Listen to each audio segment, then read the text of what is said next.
Всем привет, меня зовут Эдуард Кичигин, и снова будет моя небольшая, но супер полезная нарезка советов из ТикТока. И немножко поделюсь один день из жизни преподавателя, чуть-чуть в академии. Я немножко буду фиксировать этот момент, это любопытно, да. Нет, ну а что вы думаете, реально круче вот такая история со скетчбуками или много вот такой истории с графикой на листах? Такое, такое, такое, всякое такое. И даже прям, ну вы поняли, короче. Я сейчас говорю про свою графику. Сейчас покажу скетчбуки. Стиль-то тот же. И может местами поумнее, ПБМ. И любопытнее. А если брать большой формат, так и вообще. Ну а знаете, я супер люблю скетчбуки, и это, блин, прекрасно. Это всегда со мной. Но, когда со мной вот эта вот штука, когда мое время уходит вот в эту штуку, вот эта вещь, она может пойти вот сюда. На изи, сразу, легко.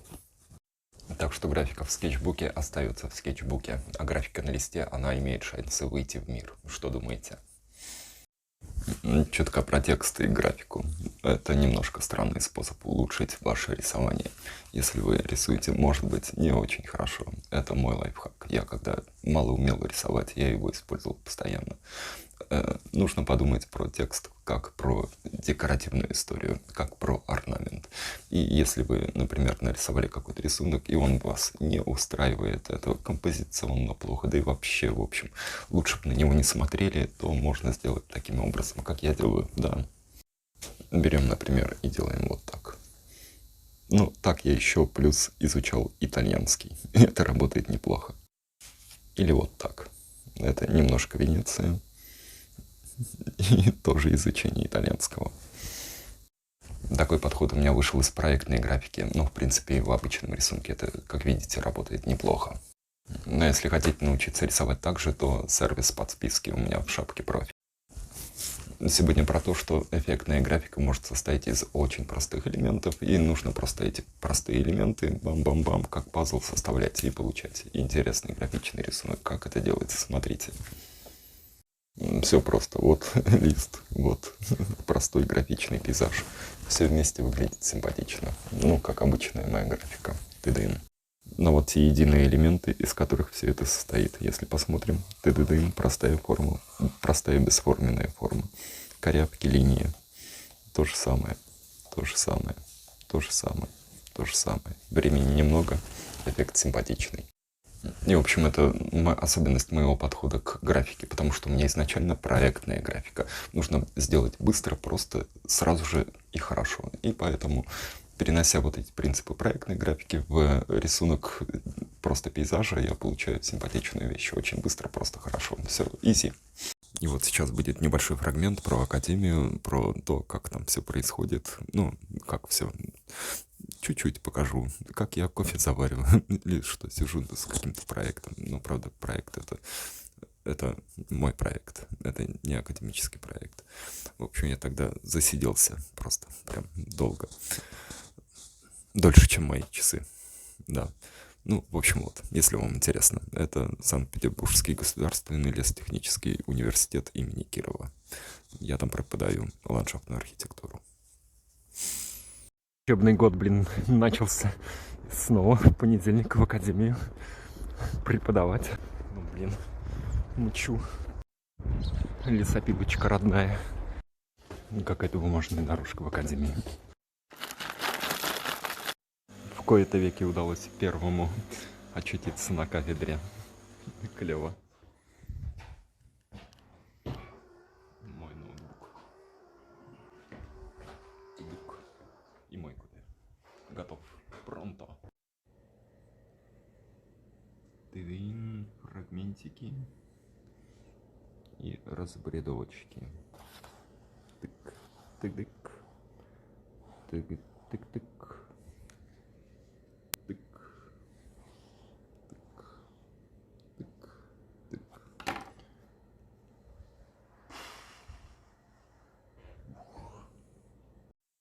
Про то, как супер сильно облегчать себе жизнь, рисуя, большую сложную графику. Эдуард Кичигин, итальянская школа скетчинга и быстрого рисунка. Смотрите, сейчас покажу. Такой листик симпатичный, немножко работы, много работы, да. Смотрим сюда. Я нарисовал много таких симпатичных кустиков. И что же делать? Очень много графики, очень много рисунка, очень много проблемы. Я с ума сойду, вырисовывая каждую из этих закорючек. Просто тупо их много. Но если идти в мой стиль графики, вот в такой, то я сильно облегчаю себе жизнь, создавая вот эту вот штриховку. Там, где я могу, я не делаю детализацию, я делаю штриховку. И это просто на порядке сокращает время работы над рисунком. Такая же штриховка внизу, плюс-минус такая же наверху штриховка. Ну а штриховка — это то, что я могу делать, отвлекаясь от процесса, не участвуя головой в процессе. Да, зачем мне это? Смотри другие советы по ссылке в шапке профиля. Эдуард Кичигин. Опять продолжение темы, как максимально меньше париться, рисуя сложную графику. Как можно получать более эффектный результат, минимально заморачивайтесь. Смотрите, это тема про обобщение. Смотрим на лист, вроде все симпатично и детализировано. Смотрим на детали, смотрим на детали, смотрим на детали, да. Там снова смотрим на лист. Пятно, пятно, пятно, пятно, пятно, пятно, пятно, пятно, пятно.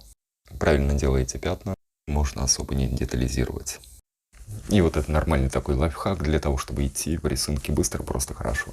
Части, которые можно отнести в автоматический режим, которые можно делать, когда вы говорите, когда смотрите сериал, когда занимаетесь какой-нибудь ерундой фоновой и чирикаете. Тын-тын-тын-тын-тын. Если полезно, кликай вот тут лайк и смотри у меня в шапке профиля, подписывайся на мой платный сервис, там намного круче уроки. Но не знаю, как вам сейчас зайдет вот эта вот мысль. Но у меня постоянно необходимость сделать чуть-чуть level up. Еще. И логично, что ты смотришь и отслеживаешь, насколько хорошо это получается.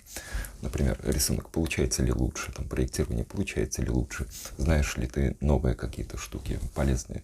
И все время отслеживаешь, что нет. И что с этим делать? Слушайте, зачетный принцип однажды услышал. Нужно сделать раз в 10, 50, 100 больше, чем необходимо для получения результата. И как меня переклинила эта мысль. Это же гениально. Ты просто не будешь ждать, что у тебя что-то выйдет, потому что процесс результата отложен намного, а достигнешь ты его все равно быстрее. Что вы думаете?